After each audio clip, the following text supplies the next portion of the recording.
Assalomu alaykum o'rtoqlar. Sizlar bilan bugundan boshlab trading bo'yicha 0 dan boshlab to maksimal darajagacha xudo xohlasa bosqichma-bosqich o'rganib boramiz. Mani ismim Shermuhammad, 2-3 yillik tajribaga ega treyderman.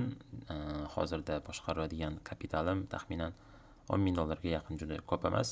Shunchaki tajribalarimni o'zimdan kelib chiqqan holda o'z tajribalarimni, bilimlarimni sizlar bilan mutlaqo bepul shaklda o'rgatib boraman. Hech qanaqa moliyaviy maqsad ko'zlanmagan o'rtoqlar. Demak, bugun sizlar bilan tradingga kirish mavzusini ko'rib chiqamiz. Investitsiya va trading o'rtasidagi farqni bilib olishimiz juda muhim.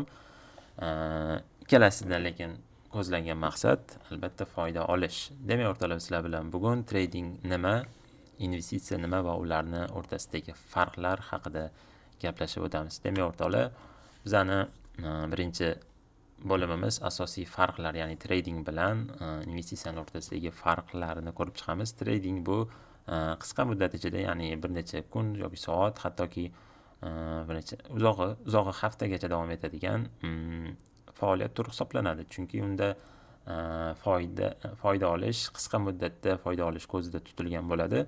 Sababi bu yerda ma'lum bir risk darajasi belgilanadi. Stop loss va take profit, ya'ni shunaqa tushunchalar bor. Foyda olish va maksimal yoki minimal zararni belgilanadi. Ana shunga asosan texnik va fundamental analiz asosida savdoga kirib, qisqa muddat ichida foyda qilish ko'zda tutilgan bo'ladi. Bunda albatta risk investitsiyaga qaraganda yuqoriroq. Sababi, aytib o'tganimdek, unda albatta stop loss va take profit, ya'ni foyda olish nuqtasi va zarar nuqtasi qat'iy belgilangan bo'ladi odatda. Ya'ni risk menejmentga amal qiladigan treyderlar orasida unda o'sha risk darajasi belgilangan bo'ladi. Bunda yana bir muhim jihati, farqi shuki, investitsiyadan bozorni doimiy ravishda kuzatib borish talab etiladi. Chunki albatta bunda texnik va fundamental analiz rol o'ynaydi. Har kuni chart orqali, o'sha indikatorlar, chizmalar, trend liniyalar orqali bozorni tahlil qilib kuzatib borish talab etiladi. Agarda qanaqadir nuqtaga keladigan bo'lsa, unda hattoki o'sha riskni ko'paytirmasdan shunchaki xabar asosida bozordan minimal risk darajasida bozordan chiqish ko'zda tutilgan bo'ladi. Shu joylarini shu tradingda ko'rishimiz mumkin. Demak, investitsiyada o'rtoqlar, investitsiyada muddati uzoqroq, bir necha oydan bir necha yillargacha, hatto 10 yil, 20 yil uchadiganlar bor. Shunga ko'ra uzoq muddatli bu savdo turi hisoblanadi investitsiya. Bunda asosiy maqsad kapitalni saqlash va uni ko'paytirish, inflyatsiya xavfini pasaytirish ko'zda tutilgan bo'ladi. Hattoki ba'zilar kapitalni shunchaki saqlash maqsadida ham, hattoki u kapital ko'paymasa ham, shunchaki kapitalni qiymatini saqlash maqsadida investitsiya qiladi. Lijba shu zarar qilmaslik, pulni qiymatini pasaytirmaslik maqsadida investitsiya kiritiladi.